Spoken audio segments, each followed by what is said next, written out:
Havendo quórum regimental, declaro aberta a 12ª reunião ordinária da Comissão de Segurança Pública da Assembleia Legislativa de Santa Catarina. Agradeço aos deputados que estão presentes na nossa reunião, deputado Sargento Lima, hoje representando o deputado Thiago Zilli, deputado Emerson, obrigado, seja bem-vindo à comissão, e também via online, deputado Cadorim. Agradeço a presença do comandante-geral, Coronel Pelosato, peço que a assessoria providencie o lugar, já está sentado à mesa conosco. Agradeço também aos presentes e aos que nos acompanham pela TVA. Como não temos assuntos deliberativos na reunião de hoje, passamos diretamente ao convidado Coronel Pelosato, o qual veio a requerimento do deputado Sargento Lima, requerimento de número 140/2023, para contribuir com a discussão do sistema previdenciário dos militares estaduais.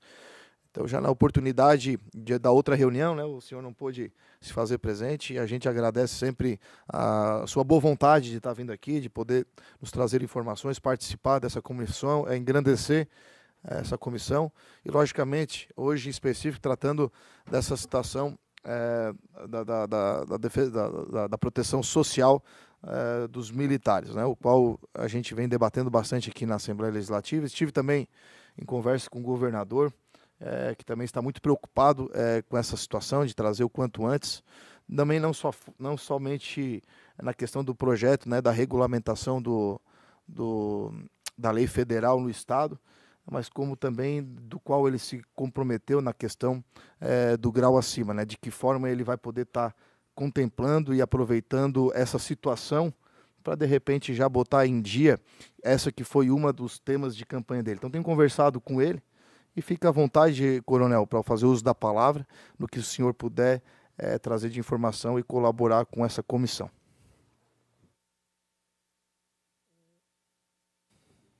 Senhor presidente dessa Comissão de Segurança Pública, deputado Gessé Lopes, senhor deputado Sargento Lima, senhor deputado Emerson, senhor deputado Cadorim, né, que nos assiste online, todos os policiais militares, ativa, reserva, associações presentes, quem nos assiste pela TVAL.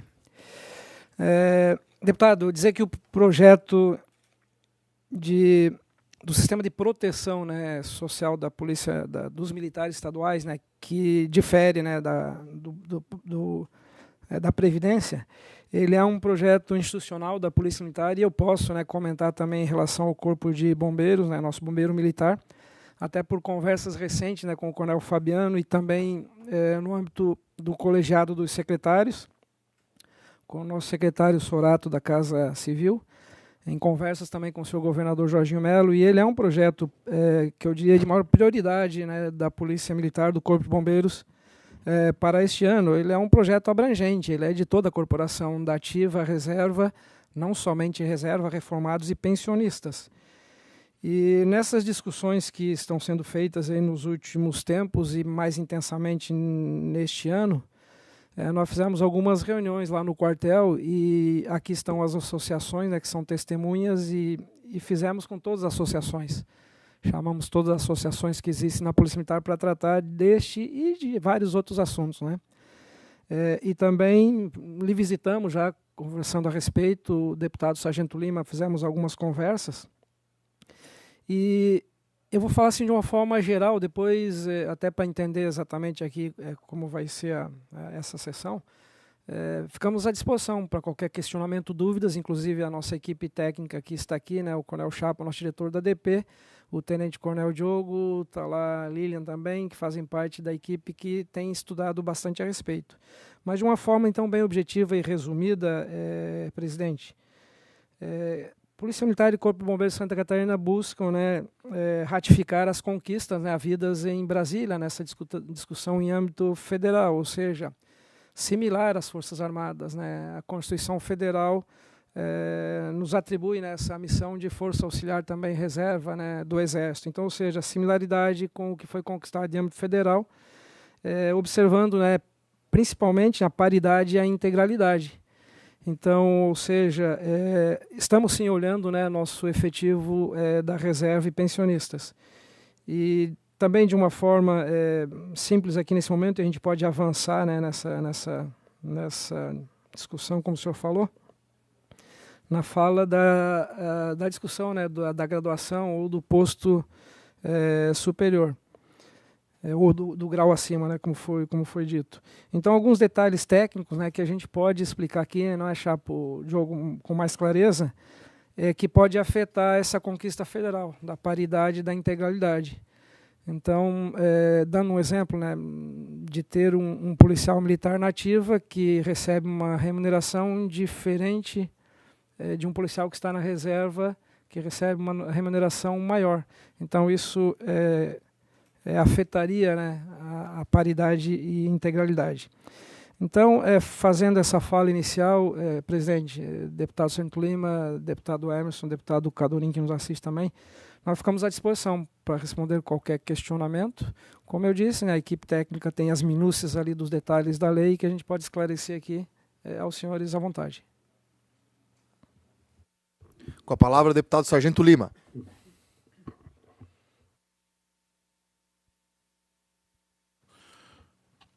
Muito bom dia, presidente, deputado Gessé Lopes. Muito bom dia aos demais deputados que nos acompanham, que se encontram aqui presentes juntamente. Coronel Pelosato, Coronel Chapo, Tenente Coronel Diogo, as associações que nos acompanham, os nossos trabalhos de forma presencial e aqueles que remotamente também nos acompanham.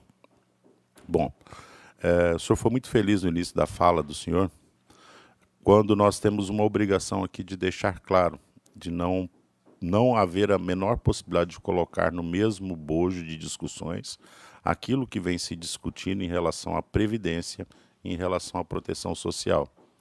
Tá? Nós estamos falando aqui exclusiva, de forma bem direcionada, né? E isso gera dentro da população, e nós temos que ter a plena consciência de que nós estamos sendo acompanhados hoje com muito interesse mesmo por muitas pessoas que ainda não conseguiram dividir essas duas vertentes aí de conversa que o Estado está tendo com o seu servidor público, o Executivo está tendo com o seu servidor público. Então, nós estamos falando aqui realmente de uma conquista que foi a proteção social, da qual tenho muito orgulho de, na época, ter ajudado de forma muito expressiva mesmo, e outros deputados que estiveram, nós fomos a Brasília, a gente fez o nosso papel, nós trabalhamos, nós conversamos, nós conseguimos criar vínculos, a própria instituição, né, as próprias associações participaram efetivamente disso, para que, de uma forma, para mim, muito justa, né, essa proteção social se tornasse uma realidade. Nada mais daquilo que no meu entendimento, é justo para com as últimas acontecimentos que vem acontecendo no país. Foi por excesso mesmo de zelo e de trabalho que isso acabou acontecendo. Então, a gente tem essa percepção. Então, aqueles que nos assistem, nós não estamos aqui conversando em relação à Previdência em si mesmo ali, que é alvo de discussão de outras comissões, e nós estamos aqui mantendo o foco nela. Sou muito objetivo mesmo em fazer os questionamentos que Vossas Excelências se predisporam a vir aqui, que eu também quero agradecer o comando do Corpo de Bombeiros Militar do Estado de Santa Catarina, que na reunião anterior pôde vir aqui e foi muito solícito, foi muito aberto, muito franco nos questionamentos. Mas eu gostaria de trazer para a população, para o povo do Estado de Santa Catarina, que nós temos algumas preocupações, e essas preocupações, elas têm que ser levadas até os senhores, e daí sim a gente vai poder, daqui para frente, conversar sobre alguns detalhes. Nós queremos falar para aqueles que nos assistem agora em casa, que tão atentamente acompanham, que nós temos uma preocupação de como estará a nossa Polícia Militar e o nosso Bombeiro Militar daqui a 5, daqui a 10, daqui a 15, daqui a 20 anos. Hoje nós temos um capital social chamado segurança pública no Estado de Santa Catarina. E é em cima desse capital que as principais escolhas hoje de investidores, tanto aquele investidor que vem para abrir a sua empresa aqui no estado de Santa Catarina, ou para se manutenir aqui, ou permanecer em solo catarinense, ou aquele investidor do ramo imobiliário, ou aquele indivíduo que quer viver num estado mais seguro, ele se baseia em cima desse capital social que nós temos aqui em Santa Catarina, chamado de segurança pública. Desde o transporte, das nossas rodovias, né, nós temos várias situações de ter um estado onde você não precisa fazer o seguro da carga para poder transitar dentro do estado, praticamente. Nós temos ali... Então, quando a gente fala disso, a gente tem que cuidar disso com muita preciosidade, com muito carinho, com muita atenção e ter essa preocupação, né? Onde nós estaremos daqui a 10, 5, 15, 20 anos, essa é a minha preocupação maior. Nós, em conversa já anteriormente com o Coronel Pelosato, com o governador, eu tenho tido a oportunidade de vislumbrar que existe sim um campo de trabalho dentro que ainda pode ser explorado melhor, que trata-se desse percentual hoje que está submetido o nosso reservista, né? Então, a gente tem que conversar um pouco hoje sobre onde que a gente consegue trabalhar nisso, sempre resguardando, como eu disse, o seguro, aquela margem de segurança que não nos comprometa no futuro ali de ter uma instituição forte e atrativa. Tá? Isso é muito importante, porque quando a gente vê a realidade de outros estados da federação, ela deixa ela sem demérito nenhum, estado nenhum, nós temos ali nós temos uma escolha por Santa Catarina, desde de se incluir nas nossas fileiras, né? Também isso é muito, tem que ser levado em consideração. O sonho dourado do concurseiro é passar no concurso aqui no estado de Santa Catarina, porque é bom. E isso atrai pessoas com qualidade, isso eleva o padrão de qualidade daquilo que é aceito. Então, é esse tipo de conversa que eu gostaria de abrir com os senhores aqui hoje, do qual o futuro, né? Quais as possibilidades, qual é a verdadeira realidade que nós temos hoje, porque nos interessa, não enquanto somente como militares, mas como cidadão catarinense, o que nós podemos hoje oferecer para aquelas pessoas que estão discutindo a questão do 14%, né, que margem que a gente pode trabalhar de forma segura em cima disso, se existe algum planejamento estratégico para os anos vindouros, em relação à possibilidade de novas contratações através de concurso público, quais são as estratégias que estão sendo montadas para manter, né, saudável essa instituição que, como eu disse, oferece não só para quem veste a farda, mas para todos os 7 milhões de catarinenses, eles ficam aguardando isso. Então, é sobre essa conversa que foi feito o meu convite aqui, e gostaria que os senhores se sentissem bem à vontade mesmo e tranquilos, não tem limite de tempo, tá? Então, eu estou tendo muita dificuldade lá fora hoje de explicar essas duas coisas. Primeiro, né, onde que nós vamos parar com isso tudo? Tá? E quais são as alternativas que os senhores estão oferecendo para que a gente possa falar assim, olha, o sujeito que prestou o concurso hoje realmente pode confiar que daqui a algum tempo ele vai ter a sua previdência garantida ali, no que diz respeito.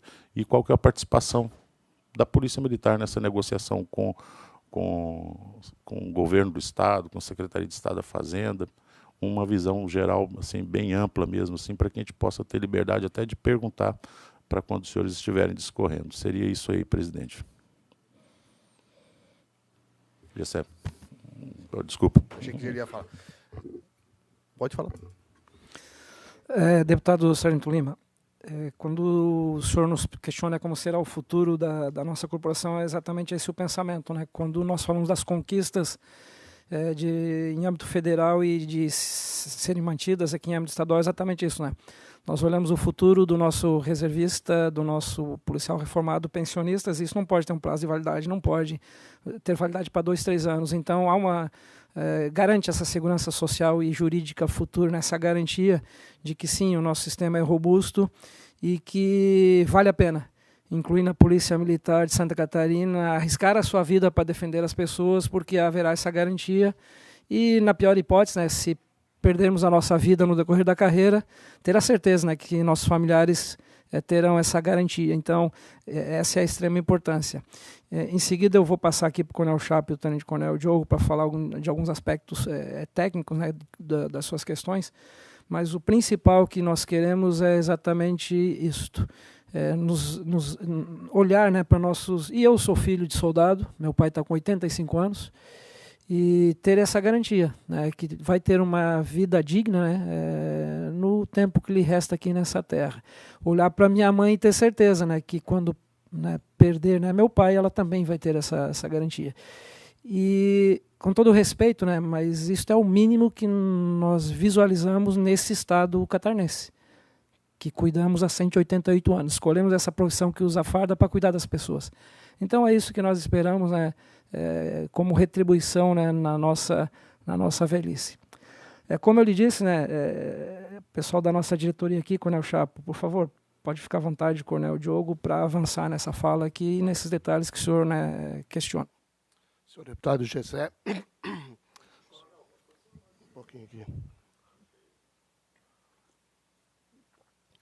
Senhor deputado Gessé, senhor deputado Lima, senhor deputado Emerson, nosso comandante-geral, Coronel Pelosato, dizer que a diretoria de pessoal, a Polícia Militar em si, tem acompanhado desde a luta já em Brasília, em 2019, o sistema de proteção social, o qual contou com a participação das associações, né, representativas de oficiais de praça, todos integrantes da corporação, no sentido de buscar 2 direitos básicos, né, para aquele policial que sai para arriscar a vida, né, que seria a paridade e a integralidade. Hoje nós temos no estado de Santa Catarina, para os demais servidores, um sistema previdenciário que o servidor é obrigado a ter 18 contribuições e, se não tiver menos de 2 anos de casado ou de união estável na sua falta, a pensionista nada recebe. Me parece surreal, né, deputado Lima, sair um policial militar em Joinville para fazer uma patrulha, para atender uma ocorrência de cacheiros, por exemplo, de roubo a banco, e não ter a segurança de que, na falta dele, a sua pensionista não vai receber nada. A gente sempre dá um exemplo. Daqui a pouco o policial casa, começa a sua vida, faz o curso de formação de soldado e vai trabalhar, de repente, em Entre Rios.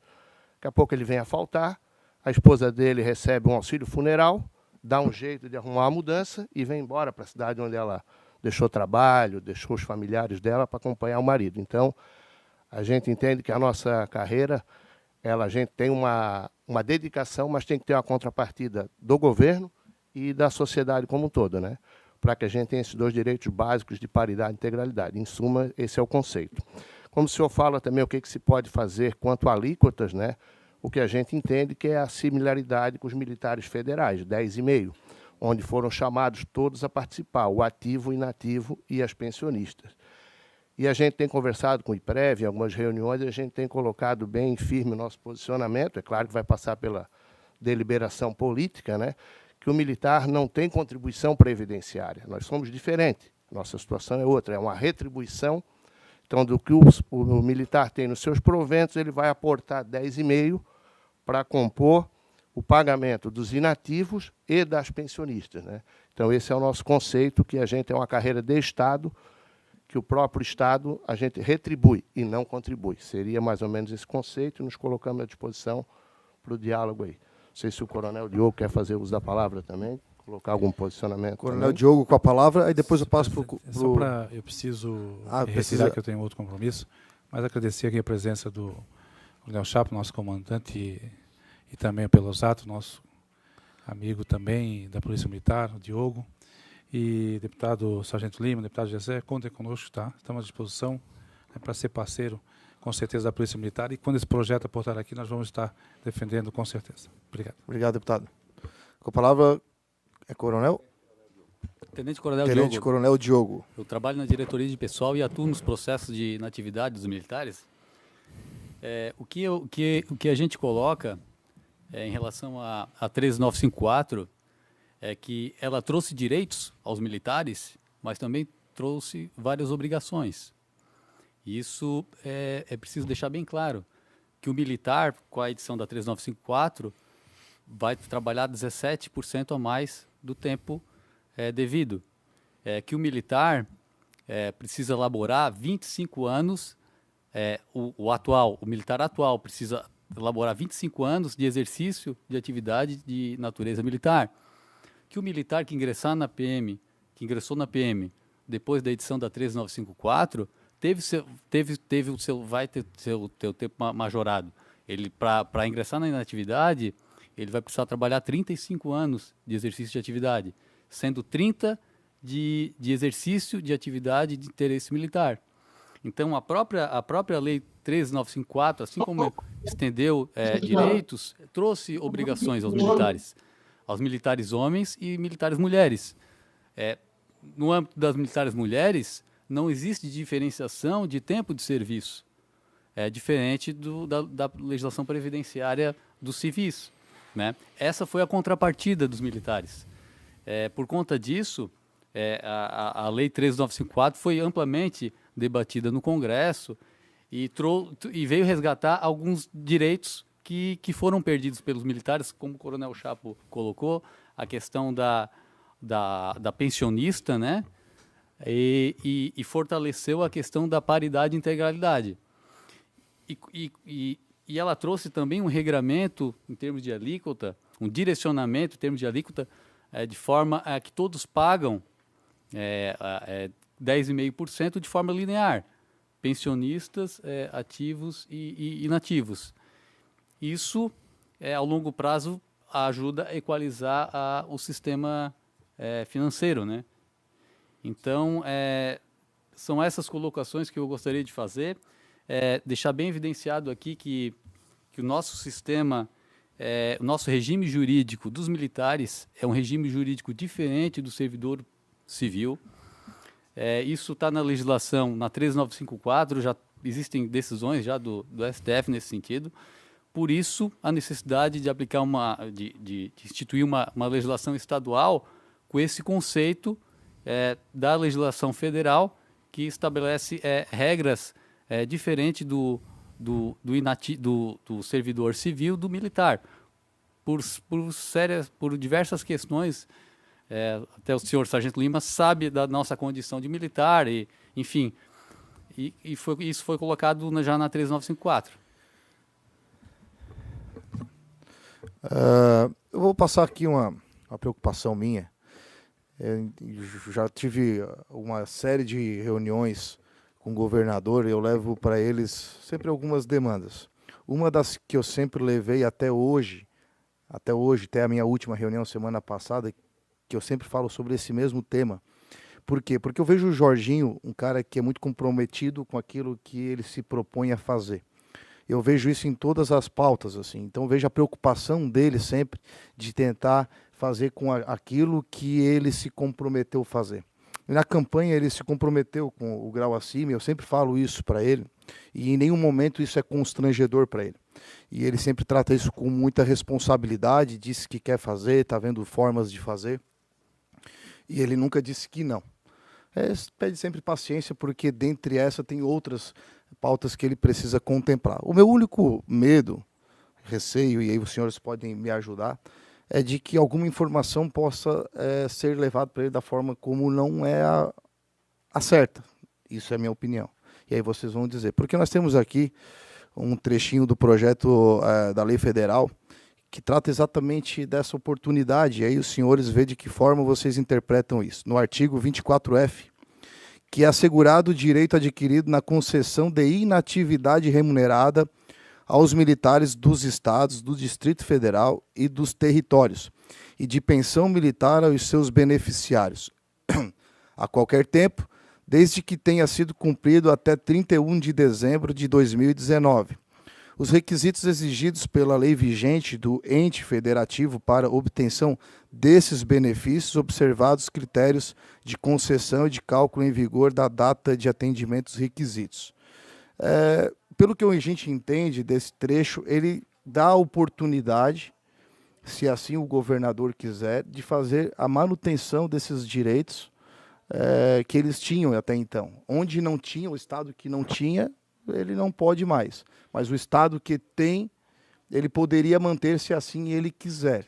Então, só o meu medo, se eu estiver fazendo essa interpretação errada, os senhores me corrijam, porque só o meu medo é de repente, levar uma informação para ele, para o governador, e o governador acabar não oportunizando aquilo com que ele se comprometeu a fazer, exatamente por, de repente, uma interpretação não tão correta da lei.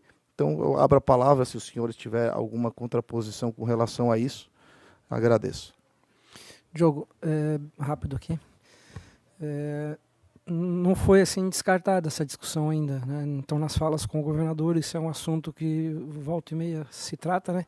Então, não está descartada. A preocupação que existe é em relação, né, a todo o sistema de proteção social, que aí o Diogo pode falar um pouco mais. E aproveitando do que o deputado Sargento Lima comentou, né?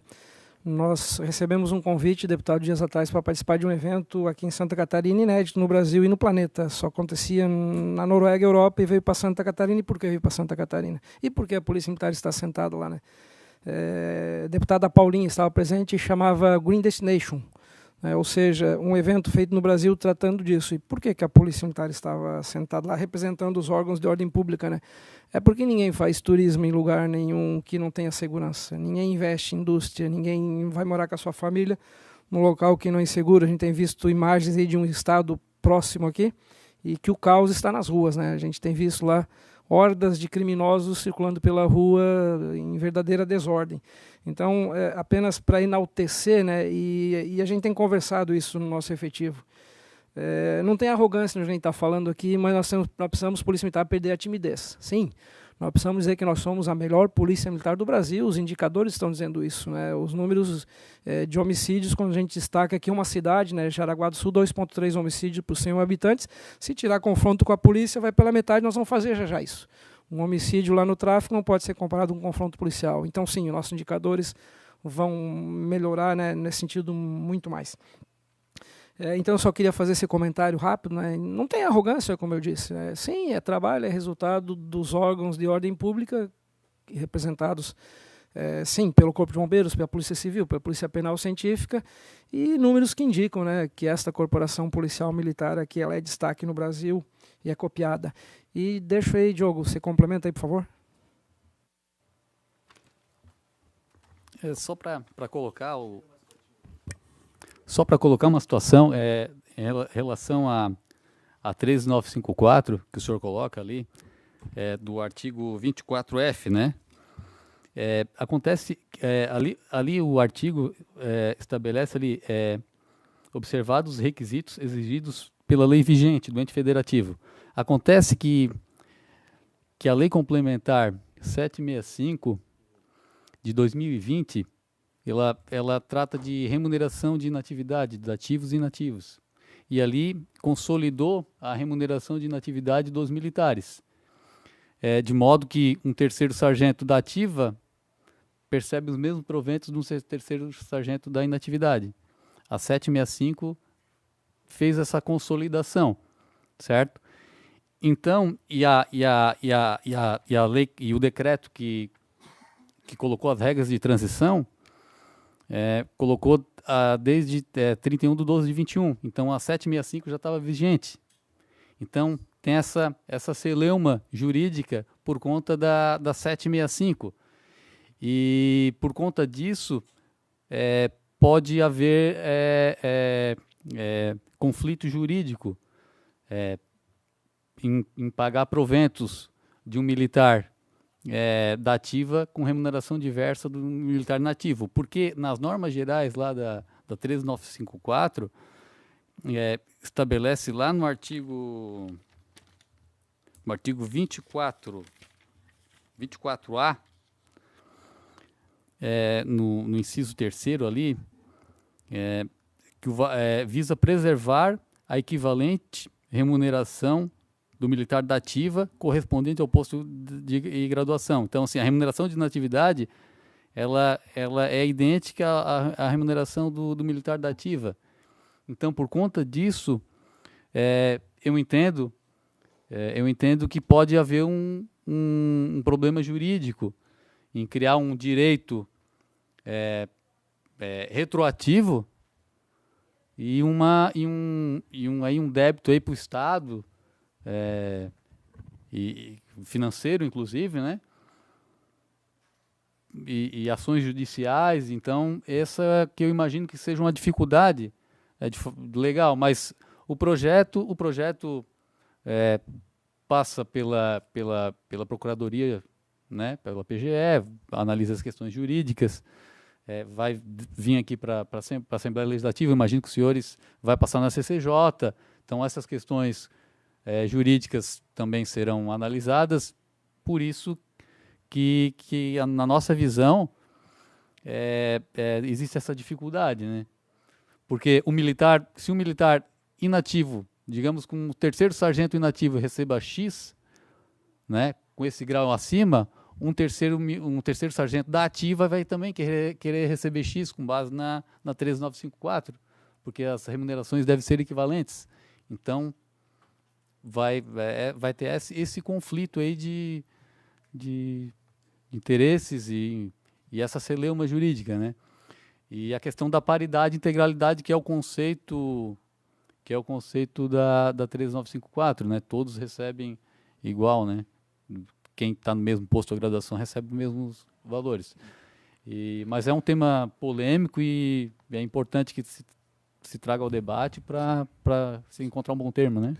Logicamente, aqui não é um local para se debater o assunto. Na verdade, eu botei uma preocupação minha, você respondeu, nós vamos pegar as informações, levar para o gabinete e, logicamente, a gente vai continuar levantando essa situação e conversando junto ao governo para que a gente possa estar vendo a melhor forma. E, logicamente, sempre se preocupando em não perder a integralidade e paridade, que é a grande conquista dos militares.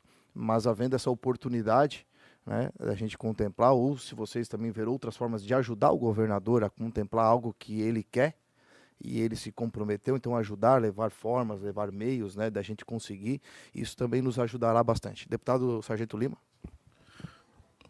Senhores, eu acredito muito assim que o mundo perfeito ele é uma busca constante, né? Isso a gente tem que, né? Mas eu acredito mais nas pequenas conquistas, essas que são tangíveis, que a gente consiga alcançar elas, né?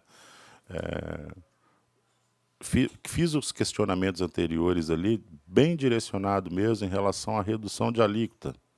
É o que realmente, assim, hoje eu gostaria de saber em que pé que essas negociações estão com o governo. Tá? Lógico, a gente tem a questão do grau acima, tem outras questões que a gente pode conversar, né? Por isso que eu fui no início ali, até eu comecei a receber mensagens de professores aqui. Quando estava se discutindo Previdência, eles têm a pauta deles, demais servidores do Estado, enfim, mas a gente separar um pouquinho as coisas ali, né? A minha pergunta é bem específica mesmo ali, em relação à redução de chegar lá no 10,5. Como que está sendo feita essa conversa mesmo com o governo, como que estão se trabalhando isso para que a gente possa chegar nessa alíquota? O Coronel Chapo citou, né, há pouco, né, que a meta é o alíquota federal, né, o 10,5%. Esse é o objetivo, essa é a tratativa, essa é a busca, né? Então, não há um estudo apontando assim maior ou menor, não, menor que 10,5 não. Ou seja, como a gente comentou há pouco, né, as conquistas federais replicadas aqui no estado, né, satisfaz, né, a Polícia Militar, Corpo de Bombeiros nesse sentido. E aí tem aquele pessoal, né, desculpa, mais uma pergunta, que está hoje sendo regido pelos 14%. Esses pessoal migram automaticamente para o 10,5% quando for regulamentado aqui. É isso? Mais alguma coisa, deputado Sargento Lima, que ele ia perguntar? Não, realmente esse mesmo aí, do 14% para o 10,5% mesmo, né? E ver como que a gente pode, igual eu falei, lógico que a gente busca sempre situações que possam vir a melhorar, né? E o que é justo, né? Pelas entregas que são feitas, o retorno também tem que ser equivalente. Se a melhor polícia do Brasil entrega o melhor serviço do Brasil, a gente tem que também receber, o contrário também tem que ser vislumbrado, né? Mas o cerne da questão seria esse mesmo aí, do 10,5% para aqueles que percebem já os 14%. Então, novamente, eu queria agradecer a presença dos senhores, que é muito importante, né, utilizar esse espaço aqui, que é de vocês, que são dos militares, que é da pasta de todas as seguranças, da segurança do Estado de Santa Catarina. A gente tem trazido, falado sobre os temas, né, as pessoas nos acompanham, eles estão sedentos por essas informações. Então, novamente, agradeço o seu empenho, a sua vontade de vir aqui, de colaborar, sempre aceitando o nosso convite e também estendendo nossos agradecimentos a vocês que trouxeram as informações mais técnicas também. Então, não havendo mais assuntos a tratar, agradeço a presença de todos e declaro encerrada a presente reunião.